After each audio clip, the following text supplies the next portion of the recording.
You wanted the best. You've got the best podcast. The hottest podcast in the world. The Chris Voss Show, the preeminent podcast with guests so smart you may experience serious brain bleed. The CEOs, authors, thought leaders, visionaries, and motivators.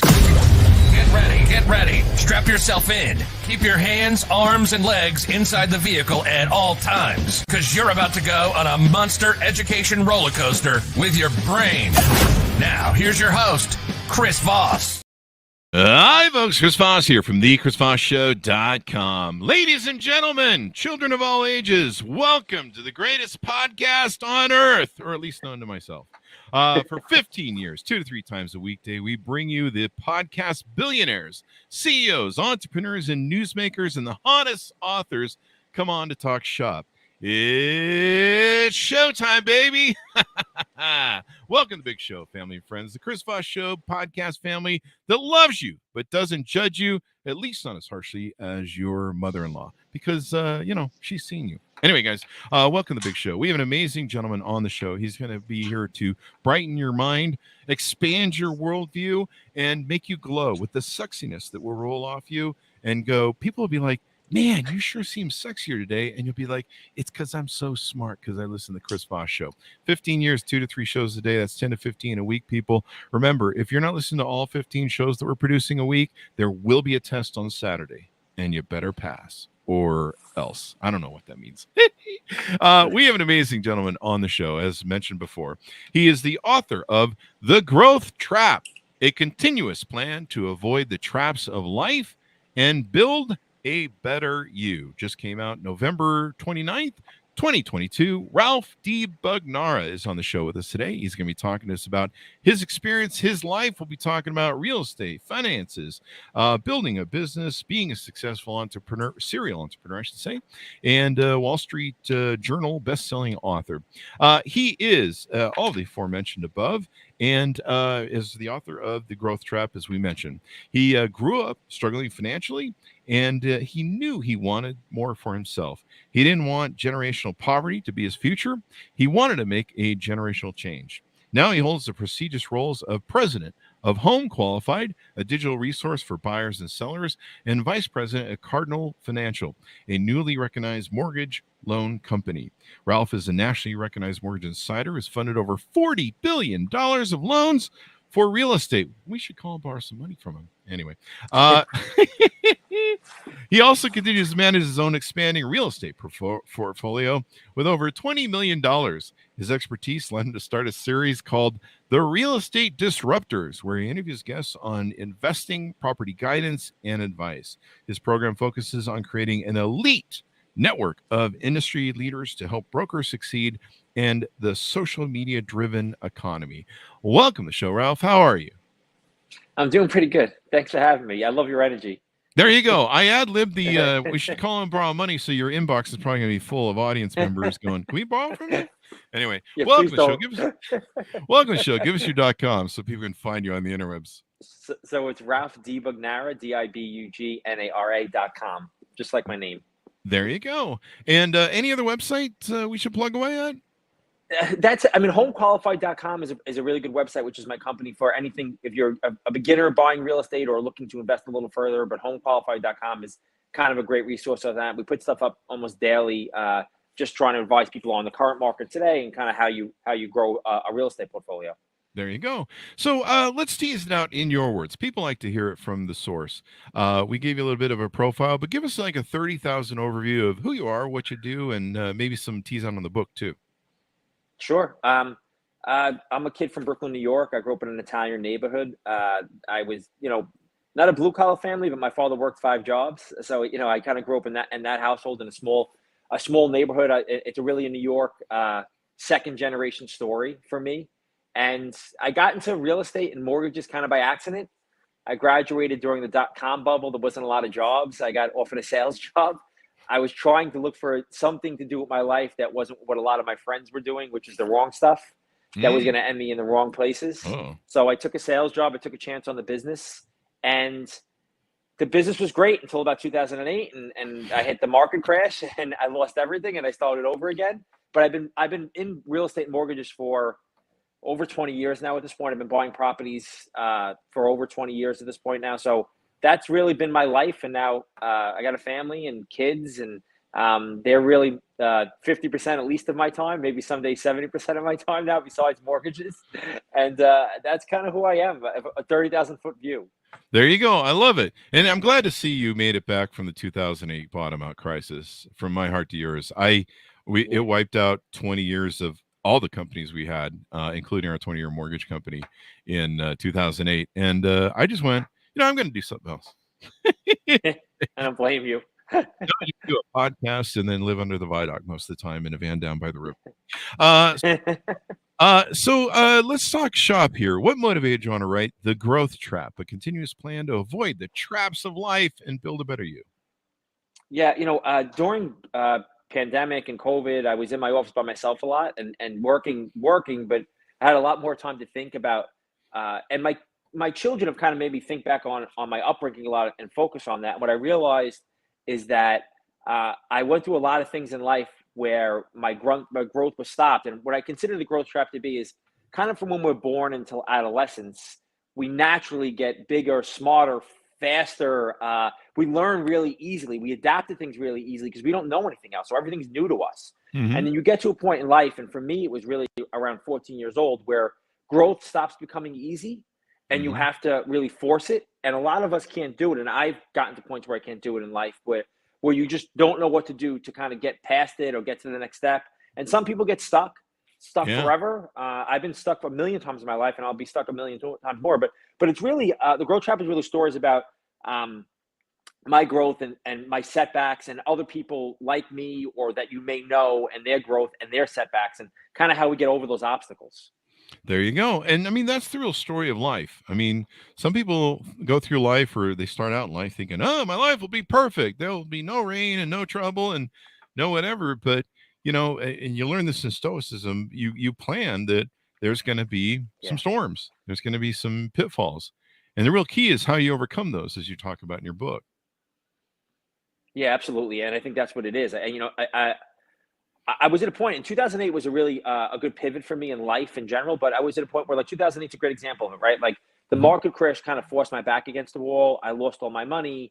I lost the apartment I was living. I was living on Wall Street at the time in the penthouse apartment right down the street from my office. And 6 months later, I was broke. I was living in a studio apartment outside of the city because I was kind of hiding, and it's all I could afford. And I kind of got my back forced against the wall. And I had to figure out how to dig out of it. So my goal always at this point in general is to kind of force myself against the wall, so the market or nobody else is able to do it to me or for me. Mm-hmm. And that's the best way to do. I mean, put the straps on yourself to make it work and go, because no one else is going to carry you over the finish line, right? No. Definitely not. Definitely not. So in the book, you outline how growth is a natural part of life. And I think that's, people are resistant to change. For years of my mortgage company and all the companies we had, people always say to me, hey, Chris, you should be a consultant. You should consult with people and teach them, about all the stuff you learned and running companies and stuff. And I'm like, when do I have time? And so I guess the universe said in 2008, I don't really believe in that, but I guess it did for the joke. Yeah. The joke was, the universe was like, oh, Chris should be a consultant. Yeah, why don't we just get rid of that other stuff for him? And he's got plenty of time now to go be a consultant and write books and crap. So I guess that was, this is the journey of life. You're going to have ups and downs. You're going to have a thing. But having a mindset that goes, hey, stuff's going to happen. And having that tendon, that muscle that you can constantly come back to, where that you've overcome challenges, that which, what's the old line, that which doesn't kill you makes you stronger. And life is a big survival game. It's kind of how the universe works. It's survival of the fittest, and it's not pretty. It's not fair. And it's going to come out with you.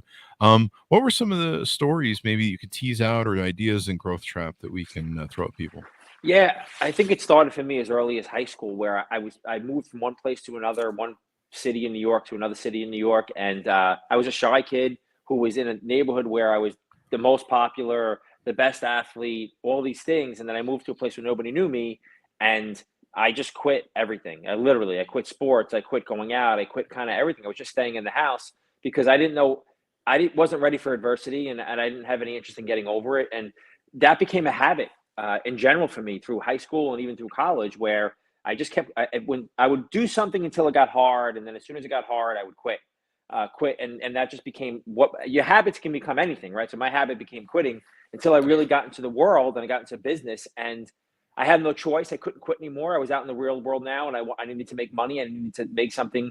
And as soon as I started to find a little bit of success, I leaned into it. And then that became something until 2008. And then I had no choice but to quit because it made me quit, right?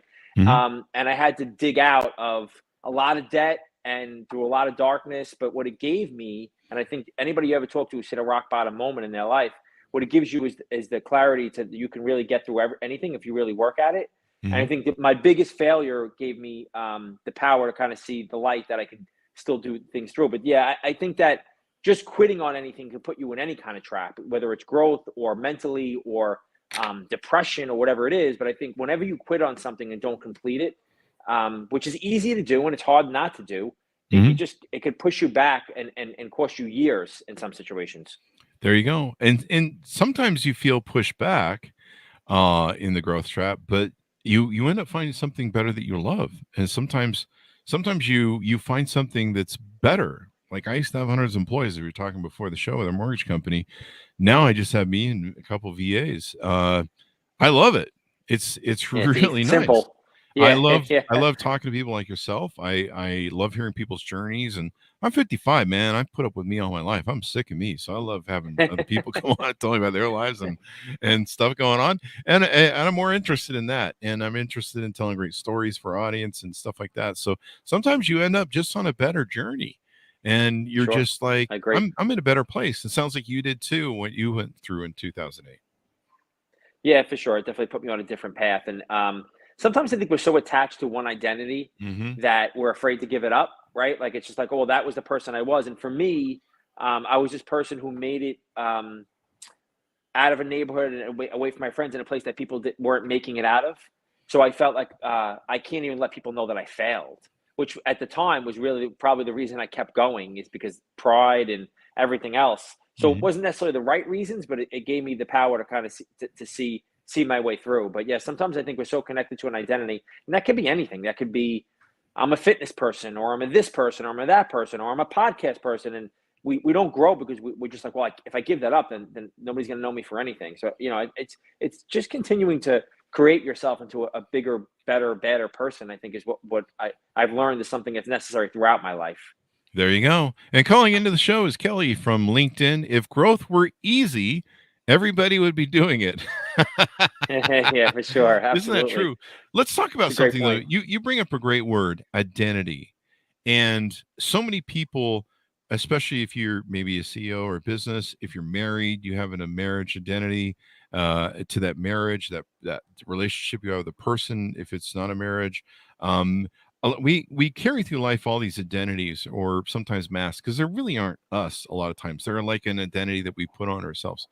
And I remember I had built over, I grew up poor and I grew up an identity of having money and cars and success and all the stuff that I thought meant that, you've arrived. And I thought, of course, it would heal all my childhood trauma and issues and fact that I'm a psychotic human being, but it didn't. Damn it.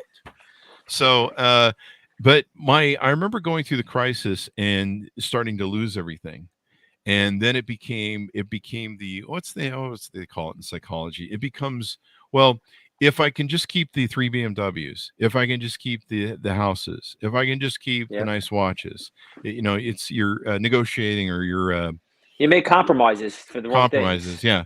and Yeah. and the ship is sinking, it's like Titanic, and you're like, well, if I can just keep my luggage, yeah. And then it kind of comes down to where you got nothing left and you're in the water and you're just like, if I can just keep my life, I think that might be the good thing.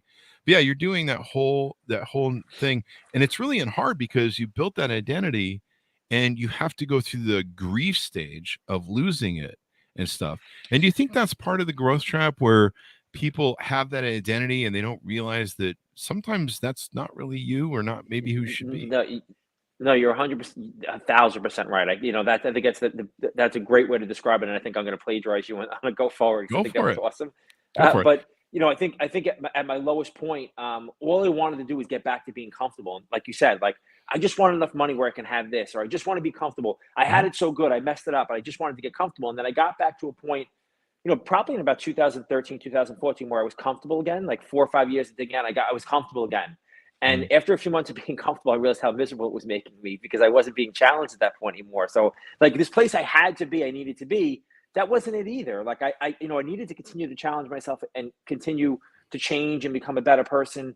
And being comfortable wasn't what I really needed. But at some point that felt like everything, right? Because I was making all these compromises, like you said, with yourself. But I think, we have to keep ourselves useful. I watched, this is a few months ago, I watched that Arnold Schwarzenegger documentary on Netflix. Oh yeah. And the one thing I took out of it more than anything was that he was taking care of his mini horses.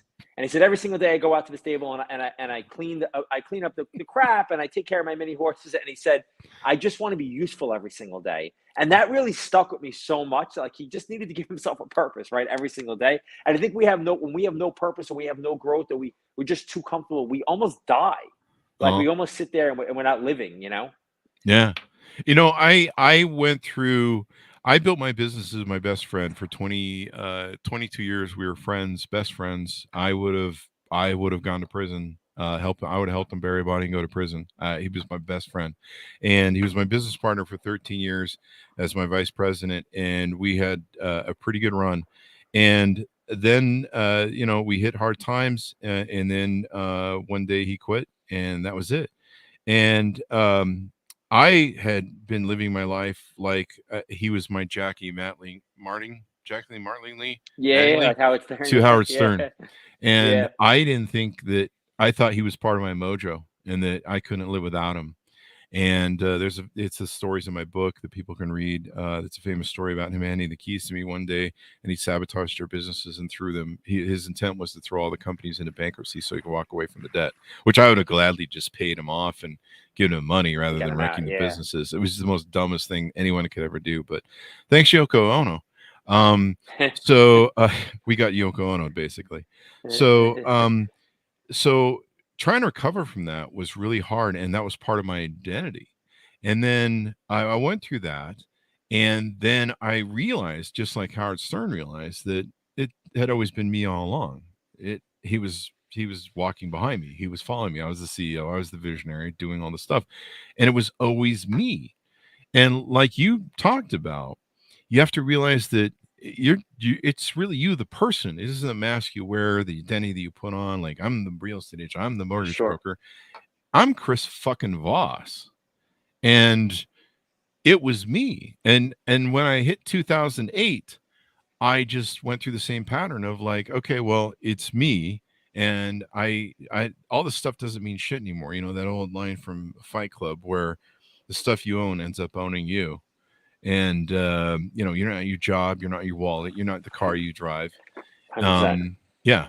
And so like when I went through the crisis with the coronavirus thing where everything got shut down and we lost tons of money for events and stuff that we normally would travel and do, I just went back to like, okay, you're still Chris Voss, as you mentioned before. You're still you, and that is the vehicle, that is the identity, and no one can take that from me. I was like, the only person who can take away who I am and my identity now in the core of who I am and my brain and my building is you got to kill me.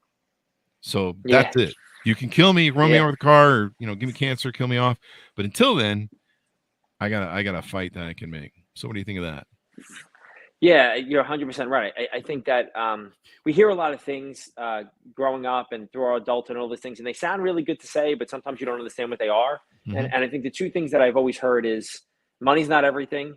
Most importantly, money's not everything, and doing things the right way takes a long time, but you'll reap the benefits of it eventually. And as I've gotten older in life, I realized those two things are true. Money came and went, and then money came back again. And when I got to a point, I'm like, how much money do you really need in life to have the things you want? And I think children or family puts that in perspective, one. And the other thing is that,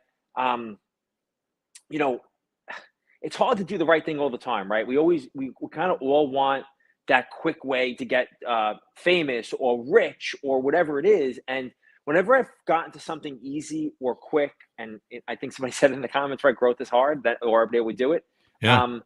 It's never lasted. And I think what lasts is going through the processes of doing things the wrong way and changing your identity, right? And realizing that you're the person that can do anything as long as you believe in yourself. And that's what's really resonated with me to this day. Like those two kind of, faux pas sayings that we kind of say because they sound the right way are really the truth, but you have to live it to understand it. And you kind of keep moving forward. There you go. I remember one time we were going through a huge loss in our portfolio, and you know what that's like to lose money in your portfolio, usually because of rates or For something sure. like that. And you've Yeah. got to float, and you don't have your shit locked in. And I remember it was I think it was '98, and the Russians pulled some shit. I don't remember what it was, but Or basically, something. Yeah. we our portfolio of we were doing like 300 loans a month, and our portfolio that was on the float that wasn't locked in. Lost $400,000 over the course of 2 weeks. Overnight. Yeah. And then another time we did that too with about 75,000, which is the day before 9/11. That's a whole other story. But I remember drinking one of those nights and just thinking I was getting wiped out. Now, of course, this is pure profit. This wasn't like we were going to lose money and the company was going to tank. It was just basically $400 that was pretty much guaranteed in the bank, and just hit the shit week. So you're like, well, there goes 400,000 profit. Who needed that, really? I don't need another car. And so, we don't need to build a new office. But I remember getting smashed one night, and I was watching Humphrey Bogart in The Treasure of Sierra Madre, and I'm like, Jesus, I'm 30 years old, and this is happening, and just my whole world just seems to be crumbling around me. And at the end of the treasure of the Sierra Madre, they lose everything. And I think something happens to Bogey, and it's the old man miner, and it's the young guy who is assisting them. And if you've ever seen the film, that's where the famous line, "We don't need no stinking badges," come from.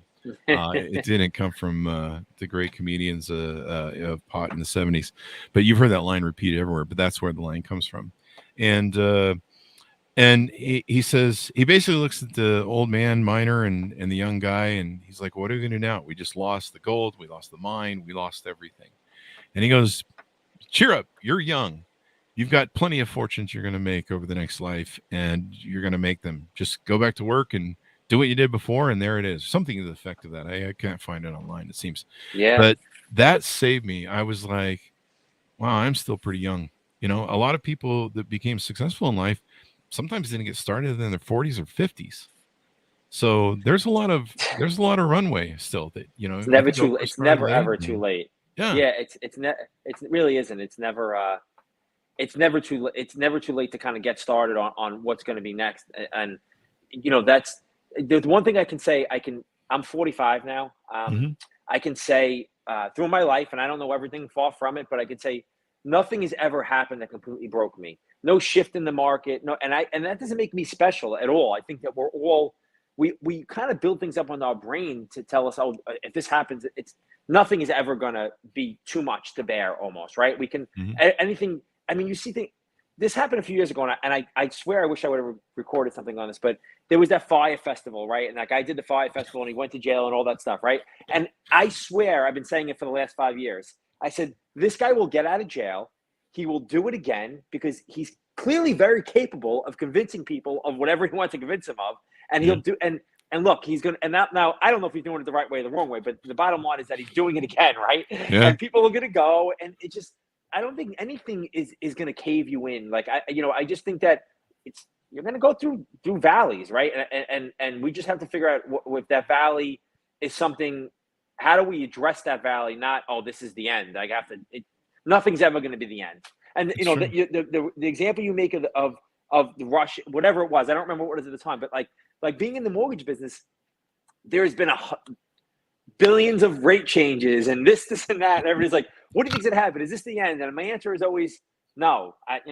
It'll go like this, and it will get back to a high point again, and we'll get to the high point. We'll think, it'll never be this good. It's never going to be bad again, and it will get bad again, and it'll never be that good again. Like it's just these extreme thoughts that aren't reality. They're just what we're building it up to be in our head, and it's never always good, and it's never always bad.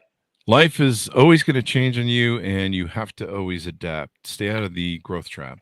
Matthew Fulton calls in from Facebook. When the quality of life slowly improves, it's easier to forget how far you have come. That's a great saying. Thank you, Matthew.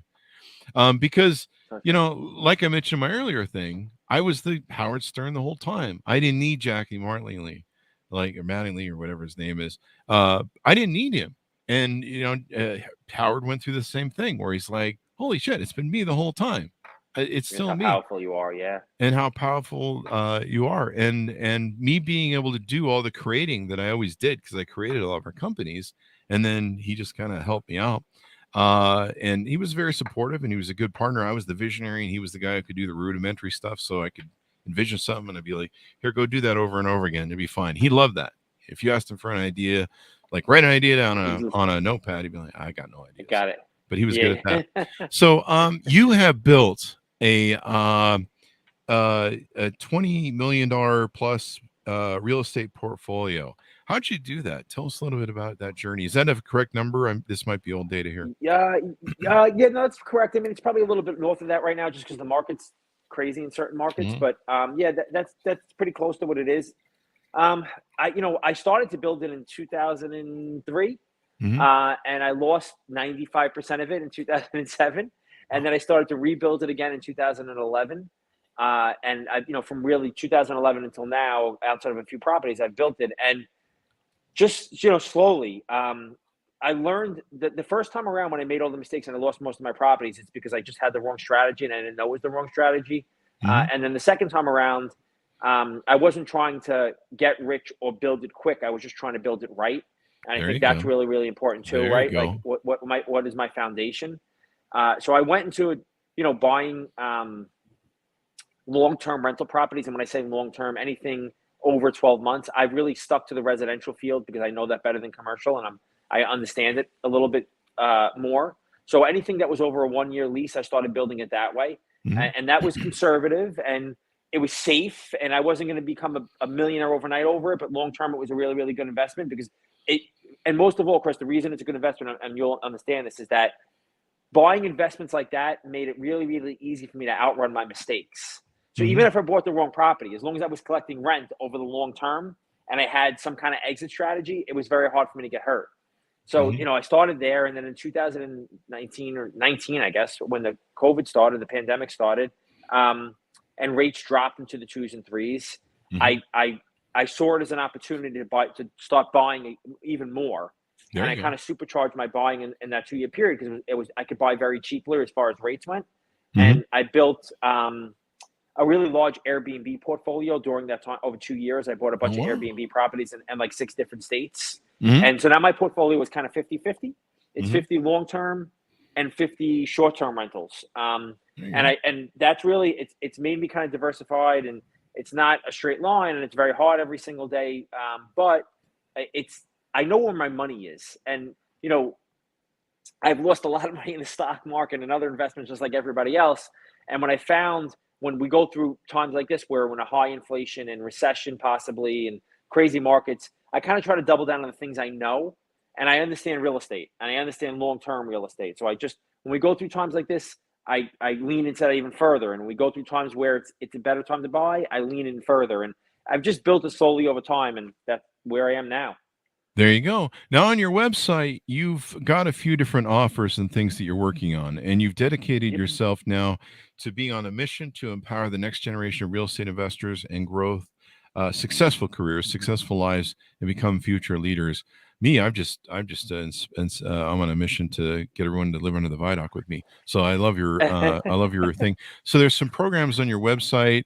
I think there's an offer on there. There's also a network thing. Tell us about some of the offerings that you have to help people realize some of the success you've had. Yeah, so I do a lot of stuff for free still. Mm-hmm. I do like teaching, and I think, I'm not a saint. By educating people for free in real estate or investing, it draws people into me, and we figure out how to grow business together. And that's what I really like to do. But I have a meetup group that's completely free Mhm. that you can find on my Instagram page, which is debug dibug, Okay. or you can find on Meetup under my name or the Disruptors Network, and that's just free education. I do a couple of times a month. I either do uh, anything about real estate investing. It could be Airbnbs, it could be long term, it could be what's the strategy now, and then I specifically have a course on my website for Airbnb buying, Mhm. and that's called the Next Real Estate Gold Rush, and it's just really about how you buy those properties, how you set them up, how you furnish them, how you market them, where you should be buying. And that's an online course that you can go through on your own. And then we meet about once a month to discuss what's going on in the market now. So we meet There you 12 go. times a year to kind of discuss what's going on. But those are the two things that I really I'm doing to educate on this point. And then locally, I'm in New York and New Mhm. Jersey. I have academies that we try to run once a year where I bring people in and try to help them get licensed as either a real estate agent or a loan officer uh, through our tutelage of doing things the right way. And I teach them how to learn the business and how to buy properties. And that's underneath my company. There you go. And so how do people get familiar with you, reach out to you, on board with you, et cetera, et cetera? So my website's great. And or my Instagram, again, it's DIBUG, which Mhm. is a variation of my last name. But I'm pretty active on there. I post videos probably 2 to 3 times a week that talk about either what's going on in the market or what I'm investing in now, what I see to kind of be what's going on current event wise in the real estate business. And that's a great way to kind of consume my content or my YouTube page and message me. I will. It may not be that day, but I will respond to every single message I get sent on there. There you go. And that's a great measure to take and do. Real estate is a great investment over the long term. I mean, the market will Yep. go up and down, but real estate usually goes up. They're not making any more of it. And in fact, they're not really building a lot of houses. The inventory is pretty locked That's down. no, it's a big part of the It is. problem. Yeah. What are some of your thoughts on the future of the real estate market? We should know people that watch this 10 years from now. It's 2023. I know New York and a couple cities are starting to get a little unfriendly at Airbnb. What are some of your thoughts on that? Yeah, I mean, if you're looking to be an Airbnb owner, I'll start there real quickly. Where I found you can be safest is Hmm. buying properties in vacation areas that have always been vacation areas. Yeah. So, I really believe that to be the best strategy. Hmm. Where I've seen a drop off this year in my Airbnb income, probably 20 to 25%. But I've Hmm. seen either the least drop off or the highest gain in markets that I have a property in North Carolina, for instance. It's an Ocean Isle. It's a beach community that's always Ah, been a vacation area, right? okay. It's always been a short term, and that didn't drop off at all. So I think where you Hmm. can be insulated from the market and where you possibly can find deals right now because it's the end of summer, people went back to school, our Ah, vacation areas for Airbnbs. I think as far as the future of where the market holds, if you buy now over the next 2 years, you will see some kind of gain in equity by default because we're still about 3 million homes short nationwide of a normal, healthy real estate market. 3 million homes short for sale of a hmm. normally healthy real estate market. And we're about 7 million homes short of a normal, healthy rental market. So Jesus. if you're in either of those markets right now, you're going to see gain no matter what, just because we're dealing with a shortage. Yep. And at some point, whether it's in 2024 or 2025 or whenever it is, rates will drop again. Yeah. Not to the twos and threes, but they'll drop into the fives. Hmm. And that'll be a good time to, you'll see values increase again. So now's a good time to buy, even though rates are high. If you can find the right property that fits your budget, now is a good time to buy because you're going to get artificially built-in equity over the next couple of years by accident. Yeah, just by the shortfalls in inventory, and Sure. it takes so long to build and get all their all their citations and everything they need past city code and zoning and all that crap to build. Everything else, I yeah. I really believe that I wish the Biden administration would put out a thing where they'd just be like somehow. We've had lots of investors on that build multifamily, and that seems to be kind of the way that goes. And there's some reasons they build multifamily because of young people can't afford these high prices, and Sure. a lot of people aren't getting married anymore. They're staying single for longer, so they're not combining those two incomes. And they can't afford a home, and there's kind of no reason. Like it's for a guy like me who's single, I'm like, the only reason I have a home is because I have a dog, two dogs, and they need a backyard. Yeah. Otherwise, I would Yeah. probably end up being in a condo or an apartment or something. Um, But a lot of people don't need it. But I wish they would come out with, and I think there was a Wall Street Journal this came from. I think it's the Wall Street Journal or the WAPO. Somebody wrote an opinion piece about how the HUD the Housing and Urban Development of the U.S. Needs to maybe come up with some sort of bonus program where they're like, hey, we'll encourage contractors to. Yeah, I will tell you that there's more down payment assistance programs today than there maybe ever been. Every state, there's a few national programs, one of them being something called Chenoa. And there's a bunch of local programs, depending on what state and city you live in, that are helping people buy houses today. Because I think because affordability is an issue right now, because of prices and interest rates, the government they are stepping in, the government agencies, Fannie Mae, Freddie Mac, and a bunch of other to create these down payment assistance programs.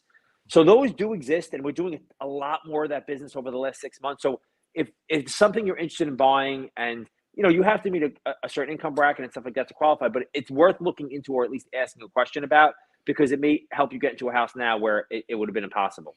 There you go. Well, the best no-down, easiest way to get a home I found is be a squatter. No, I'm just yeah, that too. When I was in Vegas, of all places to be, when the housing crash happened.